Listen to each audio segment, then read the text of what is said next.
ప్రస్తుతం నేను ఎమ్మెల్సీ జీవన్ రెడ్డి ఇంటి దగ్గర ఉన్నాను.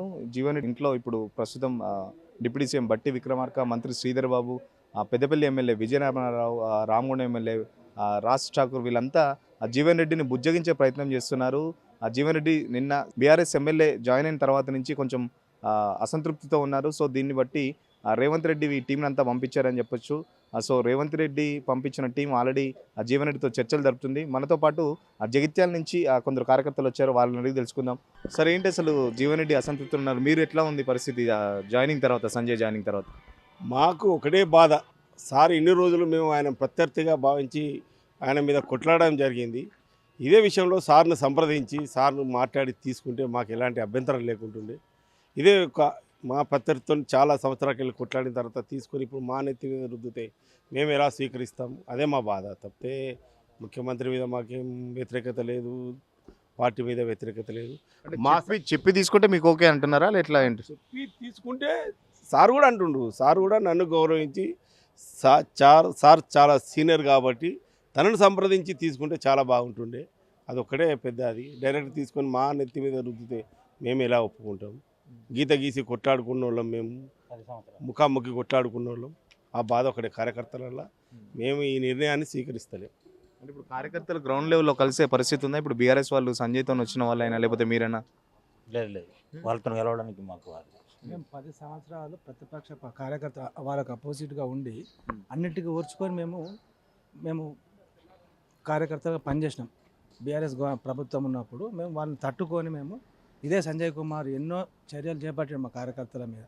అనేక రకాల దాడులు కూడా, వేధింపులు, కేసులు ఎన్ని చేసినా మేము వాటిని తట్టుకొని మేము ఉన్నాము. ఇప్పుడు మళ్ళీ ఆయనే వచ్చిన తర్వాత మా యొక్క 10 సంవత్సరాల ఇన్ని రోజులు కష్టపడ్డ మా కార్యకర్తల మా మనోభావాలు ఎలా ఉంటాయి? మీకు కనీసం ఇన్ఫర్మేషన్ లేదా సంజయ్ వచ్చేది కూడా? అంటే అక్కడ గ్రౌండ్లో కనీసం అటువంటి అట్మాస్ఫియర్ కూడా ఏం కనవలేదా? వస్తుండు పార్టీలోనే కొన్ని ఉంటాయి కదా. అంటే కొంతమంది వస్తున్నారని తెలుసు, కానీ ఇలాంటి షాక్ ఇంత తొందరగా ఇట్లాంటి మా జీవన్ రెడ్డి గారికి తెలియకుండా ఇట్లా జరగడం అనేది కార్యకర్తలు కూడా చాలా బాధతో ఉన్నారు. అంటే ఇప్పుడు జీవన్ రెడ్డి గారి దగ్గర లేకపోతే మీరైనా ఏం కోరుకుంటున్నారు కాంగ్రెస్ అధిష్టానం నుంచి? ఇప్పుడు ఆయన 40 సంవత్సరాల నుంచి అంత సీనియర్ నాయకుడు, పదవి ఉన్నా లేకున్నా ఎప్పుడు ప్రజలకు అందుబాటులో ఉండి, ఇలా ఆయన ఎమ్మెల్యే గారు ప్రోటోకాల్ అంటే ప్రభుత్వం ఉంది కాబట్టి చేరిండు. ఇప్పుడు వీరి పరిస్థితి ఏంటి? జనరల్గా ఇప్పుడు వీరి సీనియారిటీ కానీ వీరి అనుభవం అంతా ఆయన ముందు తగ్గినట్టుగా ఉంటుంది కదా, ఇబ్బందికరంగా ఉంటుంది కదా. ఎందుకు సార్ కూడా ఎమ్మెల్సీ ఉన్నాడు, సీనియర్, ఆయన వస్తే ఈయన పదవికి కానీ లేకపోతే ఈయన సీనియారిటీకి ఎక్కడ నష్టం అవుతుంది అనుకుంటారు మీరు? నష్టం అంటే ఇప్పుడు ఆయన ఎమ్మెల్యేగా ప్రోటోకాల్గా ప్రతి దాంట్లో ఉండాల్సి ఉంటుంది. ప్రభుత్వ పథకాలు కానీ మిగతా పథకాలు కానీ ఏదైనా ప్రభుత్వ కార్యక్రమాల్లో ఇంతైనా కొంచెం అది తగ్గుతుందని ప్రాధాన్యత అని మా బాధ ఆలోచన. నిర్ణయాన్ని ఏమైనా వెనక్కి తీసుకోమంటున్నారా లేకపోతే ఎట్లా? ఏం సార్ కూడా సరైనటువంటి పదవి కల్పించాలి, మంచి సముచిత స్థానం కల్పించి కార్యకర్తలకు కూడా కొంచెం ఊరటగలుగుతుంది. ఇంకొకటి అంటే బాగా ఒక ఇష్యూ కూడా జరుగుతుంది, సంజయ్ 200 కోట్ల డీల్ జరిగింది, డబుల్ బెడ్రూమ్ బకాయిలు వాళ్ళ వియ్యంకుడికి సంబంధించి, అందుకేనా పార్టీలో జాయిన్ అయింది? ఇప్పుడు ఆయనే వాస్తవంగా 4000 ఇండ్లు కాంట్రాక్టర్తో కట్టించిండు. మేబీ అదొకటి ప్రథమ పాత్ర పోషిస్తుంది. మరియు ఆయన అధికారంలోనే ఉండి ఈ పరిపాలన సాగించిండు. ఆయన ప్రతిపక్షంలో తట్టుకోలేడు. ఆ బాధ కూడా తట్టుకోలేకనే కాంగ్రెస్లోకి వచ్చిందని మా నమ్మకం. మీ కాంగ్రెస్ వాళ్ళే వాళ్ళను బతిలాడి లేకపోతే ఫోర్స్ చేసి మీకున్న బకాయిలు రద్దు చేస్తాం అంటే మీకున్న బకాయిలన్నీ రిలీజ్ చేస్తాం, మీరు వస్తే పార్టీకి స్ట్రెంత్ అవుతుందని చెప్పి ఇప్పుడు మీరేమో బాధపడుతున్నారు. మరి మాకు స్ట్రెంత్ అని అవసరం లేదు. కాంగ్రెస్కు 60 సీట్లు ఉన్నాయి. ఇప్పుడు ఎంఐఎం కూడా సపోర్ట్ ఇస్తుంది. ఇక పై స్థాయిలో నిర్ణయాలను మేము దాన్ని ఎట్లా కాదంటాం, కానీ మాకు చెప్పి తీసుకుంటే చాలా బాగుంటుండే. మా బాధ ఒకటే, మా సార్ను సంప్రదించి మా సారు అనుమతి తీసుకుంటే మాకు ఎలాంటి ఇబ్బంది లేకపోతుండే. రాత్రి రాత్రి చేర్చుకొని మా మీద రుద్దితే మేము తట్టుకునే స్థితిలో లేము. మేము జీవన్ రెడ్డి అనుచరులం, చాలా స్ట్రాంగ్ ఉంటాము. పార్టీ సార్ గిట్ట పార్టీ 2014కి వెళ్ళి మేము ఫైట్ చేస్తున్నాం. ఇప్పుడు అధికారం వచ్చింది మాకు.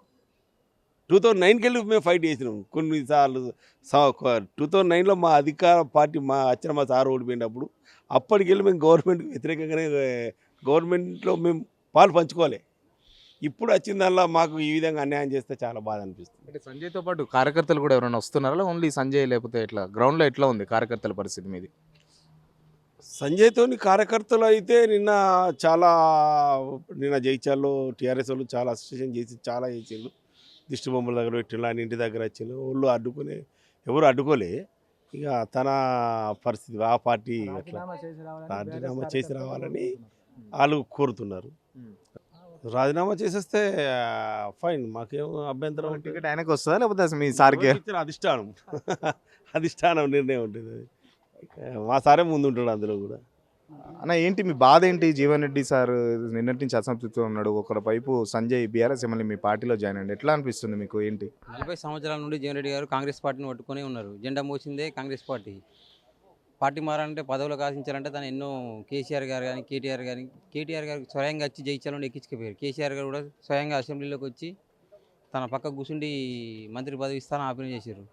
అయినా కానీ ఇప్పుడు కార్యకర్తల గురించి ప్రజల గురించి ఆలోచించారు. ఇప్పుడు ఏం నష్టం ఏంటంటే కార్యకర్తలకు నష్టము. మేము 10 సంవత్సరాల నుండి సంజయ్ కుమార్ మస్తు మంది మీద కేసులు పెట్టిండ్రు, రౌడీ షీటర్లు ఓపెన్ చేయించిండు. నిరుద్యోగులు చాలామంది డైరీ ఫార్మ్స్ పెట్టుకున్నారు. ఆ డైరీ ఫార్మ్స్ని కూడా ఊళ్ళో ఉండకుండా కూడా పీకేపిచ్చిండు. అట్లా కూడా చాలామంది బాధపడతారు. జీవన్ రెడ్డి సార్ వచ్చి అప్పుడు అవన్నీ కాపాడిండ్రు. ఇప్పుడు సమస్య ఏంటంటే ఇప్పుడు ఆయన అన్ని కేసులు పెట్టిపించిండ్రు కదా. మళ్ళీ రీసెంట్గా మొన్న కూడా ఒక స్కూల్కి పోయి అంతా 3-4 డేస్ అవుతుంది. స్కూల్కి పోయి ఈ చినిగిపోయిన పుస్తకాలు ఉన్నాయి అని కామెంట్ చేసిండు. ఒక కళ్యాణ లక్ష్మి చెక్ ప్రోగ్రామ్ పెట్టారు ఒకసారి జగిత్యాల మున్సిపల్ వాళ్ళు. తులం బంగారు ఏదని కామెంట్ చేసిండ్రు. ఈ 6 పథకాలు ఎట్లయినా అమలు అయితే అని ఆయన అట్లా కూడా కామెంట్ చేసి కామెంట్ చేసిన సంజయ్ని మీ పార్టీని మరి ఎందుకు చేర్చుకున్నారు? మరి అదే మాకే తెలియదు. అందుకోసం మేము ఇక్కడ దాకా వచ్చినాం. మా సార్ని అందుకోసం రాజీనామా చేయమంటున్నాం. మేము మాకు పదవులు అవసరం లేదు. గత 10 ఏళ్ళ నుండి పోరాడుతూనే ఉన్నాం, మళ్ళీ 5 ఏళ్ళు పోరాడుతూనే ఉంటాం. రాజీనామా చేసి ఏం చేయాలి? భవిష్యత్ కార్యాచరణ ఏం చేసి చెప్పండి. కార్యాచరణ ఎప్పుడు ఇట్లే ఉంటాం. ఇక ఎప్పుడు పోరాట యోధుల లెక్క ఉంటాం. చరిత్రలో నిలిచిపోతారు కదా. ఇక పుట్టినప్పటి నుండి చచ్చేదాకా జీవన్ రెడ్డికి ఎలాంటి పదవి అవసరం లేదు, పోరాట యోధుడు అనే పేరు నిలిచిపోవాలని చూస్తున్నాం. ఇక మా నియోజకవర్గంతో పాటు చుట్టూ 5 కాన్స్టిట్యున్సీలు, 5 నుంచి 6 ఆ ప్రాంతాలను ఏ కార్యకర్తకు ఏ సమస్య వచ్చినా అప్పుడున్న గవర్నమెంటు మేము జెండా పట్టుకొని తిరిగినా కూడా జైలుకు పంపించే సందర్భాలు, ప్రతి చిన్న విషయాన్ని కేసుల సందర్భాలు. మా ప్రాంతంలో రౌడీ షీట్లు ఓపెన్ చేసారు కొంతమంది మీద, మా కార్యకర్తల మీద, నాయకుల మీద. అప్పుడు మేము ఎదురుండి పార్టీ క్యాడరు, పార్టీ కార్యకర్తలము కాంగ్రెస్ పార్టీని కాపాడుకొని ఇలా కాంగ్రెస్ పార్టీ ఏ విధంగా మేమంతా శ్రమించి ఆ శ్రమతోనే ఇవాళ కార్యకర్తల బలంతోనే పార్టీ రావడం జరిగింది. అలాంటి సందర్భాన్ని గుర్తు చేసుకుంటూ అప్పుడు మునిగిపోయే కాలంలో జెండా పట్టుకొని తర్వాత కార్యకర్తలకు అండగా ఉన్న నాయకుడు జీవన్ రెడ్డి గారు. ఇవాళ మన ముఖ్యమంత్రి గారు దయచేసి వారు అక్కడ రాష్ట్ర ప్రభుత్వం వల్ల ఉన్నప్పుడు ఎమ్మెల్యేగానే 2 సార్లు పోటీ చేసి గెలిచిండు. ఇప్పుడు ఆ వ్యక్తి మమ్మల్ని ఎంత ఇబ్బంది చేసిండు, ఆ ప్రాంతంలో మా సామాన్య ప్రజలను కూడా ఇబ్బంది చేసిండు. అభివృద్ధి ఏం చేసిండు? అభివృద్ధి 2 సంవత్సరాలు చేయలేదు. ఇప్పుడు ఆయన హుటాహుటిన ఆయన రావంతో నేను పార్టీలో కండు వేసుకొని చేర్పిస్తే అక్కడ వాళ్ళ నష్టంలో జరిగింది, మాకు జరిగింది. ఇప్పుడు సంజయ్ కుమార్ గారిని చేర్చుకోవడము, జీవన్ రెడ్డి గారికి ఇన్ఫర్మేషన్ ఇవ్వకుండా చేర్చుకోవడం అనేది ఇక్కడ సమస్య అండి. ఆయన ఇన్ని రోజులు ఇప్పుడు ఈరోజు వచ్చి నేను నిధుల కోసమే వచ్చిన, ప్రజల సంక్షేమం కోసం వచ్చిన అని చెప్పడం.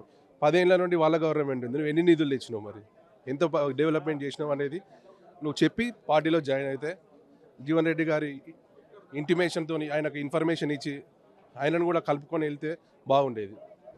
అంటే ఇప్పుడు జీవన్ రెడ్డి గారు రాజీనామా చేయాలని ఒకటి నిర్ణయానికి వస్తున్నారు అంటారు. ఒకవేళ రాజీనామా చేస్తే మీ సపోర్ట్ ఎలా ఉంటుంది? రాజీనామా చేసినా మేము అందరం జీవన్ రెడ్డి గారి వెనకాలే ఉంటాము. జీవన్ రెడ్డి గారు కూడా కార్యకర్తల మనోభావాలు ఇబ్బంది గురైంది కాబట్టి ఆయన కూడా రాజీనామా చేద్దామని కార్యకర్తలందరినీ ఎంక్వైరీ చేసి వాళ్ళు కూడా సుముఖంగా ఉంటేనే రాజీనామాకు సిద్ధపడ్డారు తప్ప ఆయన సొంతంగా నాకు పార్టీ అన్యాయం చేసిందని కాదు. కార్యకర్తలు మనోభావాలు వాళ్ళు ఇబ్బంది పడ్డారు కాబట్టి ఆయన విత్ పర్మిషన్ అంటే కార్యకర్తల్ని కలుపుకొని పోయి అందరి సలహాలు అడిగి రాజీనామాకు సిద్ధమయ్యారు. మీరు సంజయ్ వస్తే మీ జీవన్ రెడ్డి సార్కి ఏంటి ప్రాబ్లం ఏమైతే అనుకుంటారు? అసలు ఎందుకు మీరు వ్యతిరేకిస్తారు సంజయ్ని? సంజయ్ని వ్యతిరేకించడం అంటే మాకు అక్కడ అవసరం లేదు వాస్తవానికి. సంజయ్ కుమార్ గారి సేవలు అనేటివి అవసరం లేదు.